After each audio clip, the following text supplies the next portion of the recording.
It's the Phoenix Park gig with Snow Patrol as the headliners tonight, and one of the other bands playing from Brooklyn are We Are Augustines. I'm joined by Eric, Billy and Rob. How are you, Rob? Very good, thank you. How are you? Very good. You're not from Brooklyn, sir? I live in Brooklyn. I lived there for quite a while now, 10 years. Not the accent? No, I was born in London originally, but I've lived over there 10 years. So we've gone on a complete tangent already. How did you hook up the boys? Just a previous band that the boys were in, and I know their old drummer, and when they were looking for a new guy, he put me forward, and that's how we met. And that's the band Pela. Is that the band that we're talking about? Yeah. So for anybody who's not really would know a lot about you at this stage, can you give me a sort of a brief history? I know that's a really kind of hackneyed question to ask, but the genesis of your band, We Are Augustines, is a very interesting story, unlike most other bands. Yeah, well, we were in a band called Pela. Billy and I were in a band called Pela for 7 or 8 years, and we were based in the States. We toured in the States obsessively. We developed a fan base out there. We never got over to London or anywhere in Europe, and the band carried on for many years and wasn't able to break through to a level of touring internationally. We eventually broke up, but before we broke up, we started a record, and then soon after that, Billy and I carried on with the record and finished it. Went back into the studio, recorded some more songs, and started out as a project just to finish the record and put it out. We had a lot of fans in the States that really cared about us and were passionate and wrote us all the time. They kept us going. Gave us the motivation to carry on, and the original impulse was just simply to finish the record and put it out and see what happens. Then when we finished it, we started sending it out to friends, and one thing led to another. We got a wonderful management in London, and all of a sudden we started getting tour opportunities. Billy and I went out as a two-piece for a little bit, sitting down on chairs, mostly acoustic. We had a sampler and various other things like that, but it was very Simon and Garfunkel. And cheap. And very cheap. We toured in a car. And then we got our first chance to come over to the UK, and that's when we found Rob and brought him along with us. We had about 2 weeks of rehearsal, and next thing you know, we were playing in front of 1,200 people in London. And ever since then, it's probably about 15 months ago, we've been on the road touring.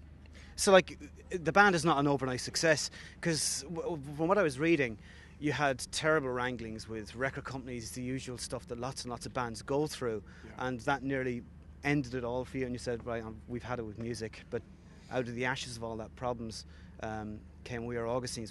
Did it nearly not happen at all? Yeah, the music business is strange in that it's multiple bubbles. Each label is its own ecosystem, and they're spread all over the world and in various genres. So what happens sometimes is you can be isolated, i.e. there'll be a label and there'll be managers that work for the label and a whole network of people, i.e. tour managers, PR agents.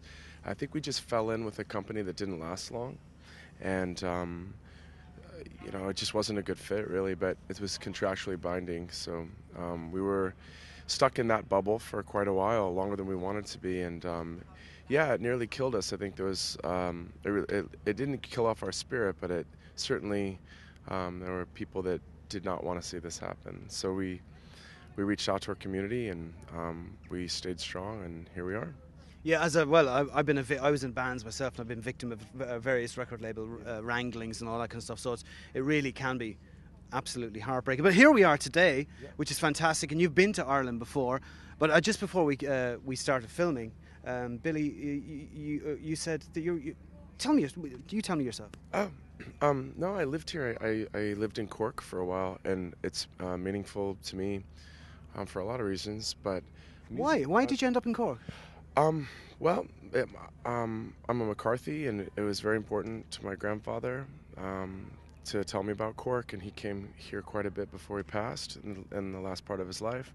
And when I came of age, I was playing a lot of music, and I thought it would be a great place for me to go. And so I moved to Cork, and I got my first ever paid job as a musician. And how long were you there?